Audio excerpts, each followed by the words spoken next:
Iran যে কথা সেই কাজ কিন্তু করেই ফেললো। বলতে মার্কিন যে ঘাঁটি রয়েছে, তারা বলছিল যে মার্কিন ঘাঁটিতে লক্ষ্যবস্তুতে পরিণত করবে। এবার সেই কাজটাই করে ফেললো। কাতারের দোহায় অবস্থিত মার্কিন ঘাঁটিকে লক্ষ্য করে সেখানে 6টা ক্ষেপণাস্ত্র হামলা চালাইছে। এখন কথা হচ্ছে যে এই যে ইসলি ইসলি যে আমেরিকার টাইনা আনলো, আইনা সেরা যুদ্ধের ভিতরে জড়াই দিল। আমেরিকা B-2 বোম্বার দিয়ে হামলা করলো ইরানের উপর। এরপর পাল্টা হামলা ইরান থেকে আবার মার্কিন ঘাঁটিতে হলো। আসলে এটার বিস্তৃতি কত দূর পর্যন্ত যাবে, এখন কিন্তু প্রশ্ন এটা। দেখেন, ইসলি দখলদার দেশটি কিন্তু চাচ্ছে যে যে কোনো মূল্যেই এই যুদ্ধে পুরোপুরিভাবে জড়িয়ে যাক মার্কিন যুক্তরাষ্ট্র। কারণ এই মুহূর্তে দখলদার দেশটির যে অবস্থা, তাদের যে ক্ষমতা, সেই ক্ষমতা দিয়ে ইরানের সাথে কোনোভাবে কুলিয়ে উঠতে পারছে না। আর এর কারণে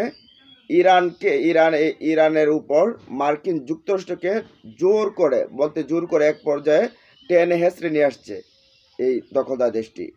আর ট্রাম্পও মনে করেন মাথায় যে কি আছে, যুদ্ধবাজ মানুষ একজন, তাকে সবাই যুদ্ধবাজি বলে, যদিও তিনি বলেন যে 21-6-7টা এই নোবেল পেতে পারেন, পাওয়ার যোগ্য। তবে তিনি এই কাজটা মোটেই করা উচিত হয়নি। তিনি 2 সপ্তাহ সময় নিয়ে কিন্তু এই হামলাটা করেছেন। তো এদিকে কিন্তু মার্কিন ঘাঁটিতে যে হামলা করেছে, এটার জন্য আবার কাতার নিন্দাও জানিয়েছে।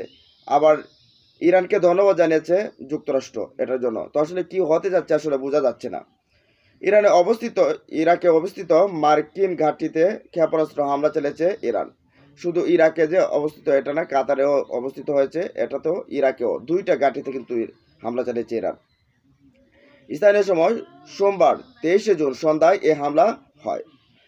একই সময় কাতারের অবস্থিত মার্কিন সামরিক ঘাঁটিতেও হামলা হয়েছে বলে জানা গেছে।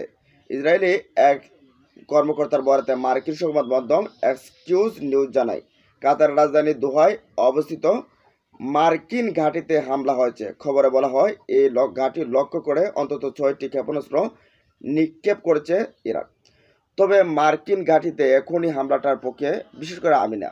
কারণ দেখেন, ভীমরুলের চাকে যদি ঢিল মারা হয় তাহলে ভীমরুলের কামড় খেতে হবে। এ মুহূর্তে উচিত ছিল যে একেবারে সেদা করে ফেলা দখলদারদের দেশটিকে, কিন্তু এই মার্কিন ঘাঁটিতে, কারণ মার্কিন ঘাঁটি পৃথিবী আপনি যাই বলেন না কেন, রাশিয়া বলেন, চীন বলেন, যাই বলেন, আমেরিকার কাছাকাছি কেউ না।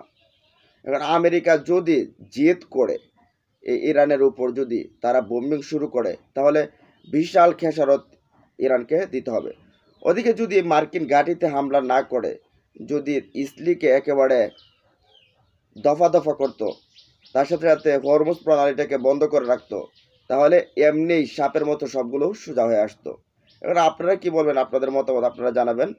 তো দেখেন, এই হামলা কিন্তু হয়ে গেছে। তারা বলছিল, পূর্বেই বলছিল যে যদি মার্কিন যুক্তরাষ্ট্র আমাদের উপর হামলা করে, আমাদের উপর হস্তক্ষেপ করে, তাহলে মার্কিন যুক্তরাষ্ট্রের যে মধ্যপ্রাচ্যের ঘাঁটিগুলো আছে আমরা লক্ষ্যবস্তুতে পরিণত করব। এখন যে কথা বলছে সেই কাজ হয়ে গেছে। বলতে এই জায়গাটা থেকে তারা হামলা করছে কাতারের দোহায় এবং ইরাকের একটা সামরিক এই মার্কিন ঘাঁটিতে আবার এদিকে ইসলিতে, বলতে দখলদার দেশটিতে তামা তামা বানায় দিচ্ছে একেবারে। 27 মিনিটে 30টা ক্ষেপণাস্ত্র হামলা করছে, 30টা ক্ষেপণাস্ত্র উৎক্ষেপণ করছে ইরান। এক মিনিটও একটা পরে না, 1 মিনিটও একটা পরে না, এর চাইতে কম মিনিট সময়ে একটা পরে। তো আমাদের মতে যে মিনিটে 3-4টা যদি মারার মেশিন থাকতো, 3-4টা মেরে বরঞ্চ এই এই দখলদার দেশটিকে দেখিয়ে দেওয়া উচিত ছিল। তো যাই হোক, এই বিষয়গুলো নিয়ে আপনাদের মতামত জানিয়ে দিন কমেন্ট বক্সে। ভালো থাকুন, সুস্থ থাকুন, আল্লাহ হাফেজ।